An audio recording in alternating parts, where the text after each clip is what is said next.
자, 이번 주는 영상이 두 개입니다. 저번 시간에 배웠던 거는 여러분들이 학습지를 미리 받았었죠.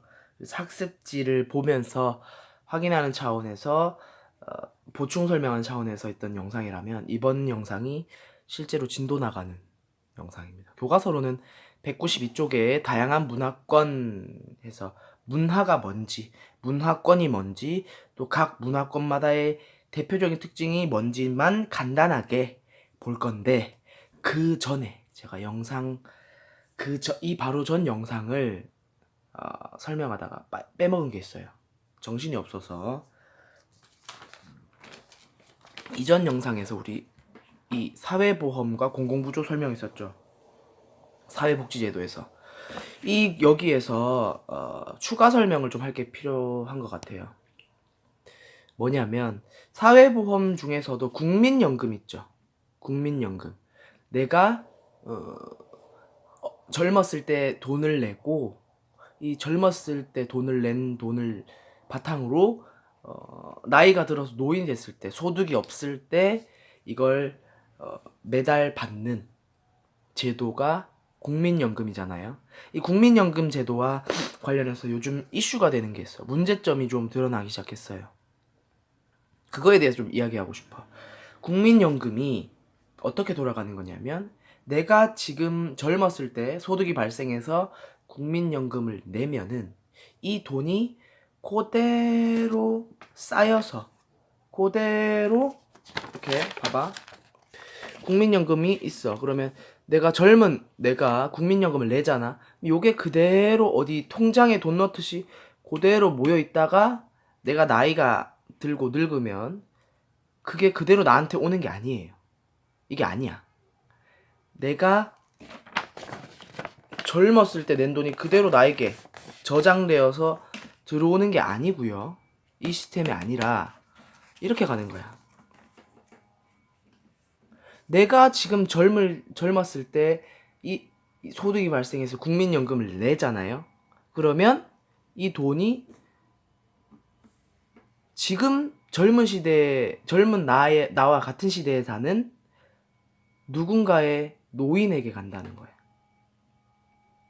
이해돼요? 지금 내가 젊어서 일을 하면서 국민연금 내잖아.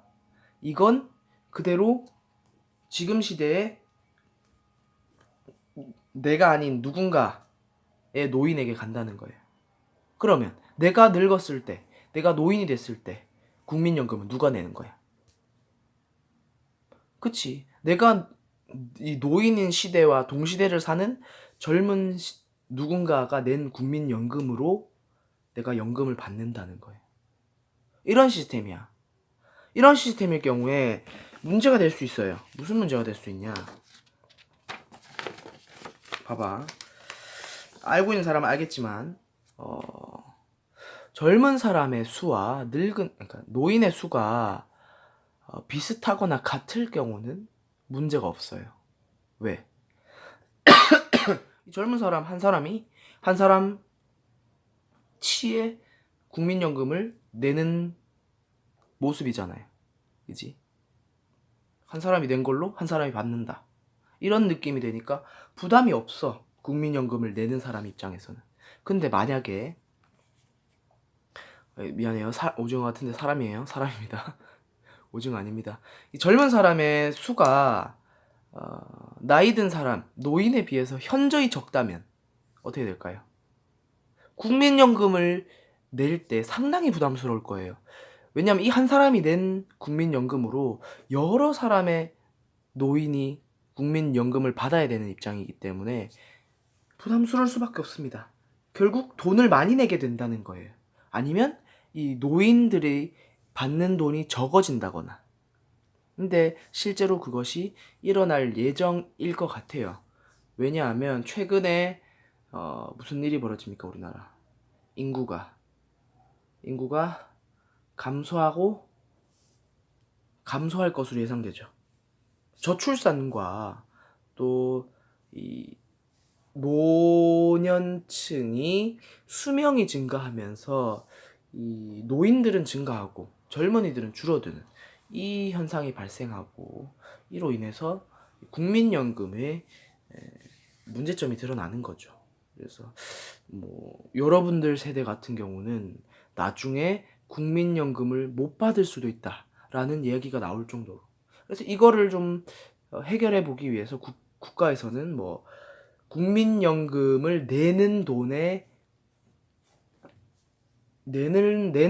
좀 늘린다거나 국민연금을 받는 시기를 좀 뒤로 미룬다거나, 뭐 65세였다가 68세부터 국민연금을 받을 수 있도록 하면 3년 정도 딜레이 생기잖아요. 그러면 좀 받는 사람이 이 연금을 받는 사람이 좀 수가 적어질 것이기 때문에 좀 뭐 낫다거나 이런 해결 방안을 계속 찾고 있어요 지금. 왜냐하면 젊은 사람들이 적기 때문에. 그래서 국민연금과 관련해서 이슈가 있어서 한번 이야기를 꺼내봤습니다. 자, 그 다음 192조. 이 192부터 오늘은 이 198까지 배울 건데, 사실 문화권이기 때문에 이 다양한 문화권을 다 언급해야 되고 간단하게 설명할 거지만 역시나 문화권이 한두 개가 아니기 때문에 은근히 좀 있습니다, 수가. 하지만 우리가 1학기 때 배웠던 기후 구분, 기후지역 기억납니까? 기후지역과 관련해서 상당히 연계되는 내용이 많기 때문에 어려운 건 없어요 사실. 부담 없이 시작해도 됩니다. 그래서 부담 없이 한번 들어가 보겠습니다. 교과서 192쪽이고요. 자, 문화의 의미. 문화, 사회 구성원들이 공유하는 사회 전반의 생활 양식. 잘 알고 있죠 여러분들. 문화. 두 번째, 구성 요소. 문화를 구성하는 건 뭐가 있을까? 첫 번째, 유형적 요소. 형태가 있다는 거예요. 유형. 또 형태가 눈에 보인다는 거고, 의복, 주식, 가옥. 주식이라는 건 주권 그거 아니에요. 그거 아니야. 그 주식, 투자하는 그 주식이 아니라 우리가 주로 먹는 음식을 말하는 거야. 우리나라에서 주로 먹는 건 뭐예요? 밥이죠. 쌀밥. 쌀밥, 김치 뭐 이런 것들이 우리의 문화잖아. 의복, 우리의 전통 의상, 한복이라든지, 그죠? 가옥, 집을 말하는 거야. 우리나라 뭐 초가집, 한옥집, 그죠? 그런 문화잖아요. 형태가 있는 요소. 두 번째, 형태가 없는 요소. 형태가 눈에 안 보인다는 거예요. 언어, 우리 한국말이나 한글, 종교, 우리나라에서 만들어진 종교가 있을 수 있죠. 그 다음 풍습, 우리의 생활 방식들. 뭐 길 가다가 어른을 만나면 허리를 굽혀서 머리를 숙인다, 인사하잖아요 우리. 뭐 그런 것도 문화고. 그래서 형태가 눈에는 안 보이지만 존재하는 것들. 그래서 유형적, 무형적으로 나눌 수 있다. 두 번째, 문화권입니다. 그럼 문화권이 무엇이냐? 문화적 특성이 유사하게 나타나는 범위를 말하는 건데, 이 공간이 비교적 넓어야 돼요. 예를 들어서 내 친구와 내가 비슷한 문화를 공유하고 있다고 생각해 봅시다. 내 친구와 내가 이렇게 뭉쳐서 우리는 이제 앞으로 인사할 때 서로의 귀를 만지자, 뭐 이런 식으로 문화를 뭐 이렇게 해가지고 공유하고 있어. 그러면 내 친구와 내가 있는 곳은 문화권이다, 하나의 문화권이다 라고 얘기할 수 없는 거예요. 일단 이 문화권이라고 하려면 비교적 넓은 공간이라 함은 적어도 도시 이상 크기가 돼야 문화권이라고 부를 수 있다는 거예요. 여기서 말하는 문화권은 주로 도시의 지역을 넘어서서 국가들을 문화권으로 묶어놨습니다. 그렇기 때문에 비교적 넓은 공간이 필요하다라는 거.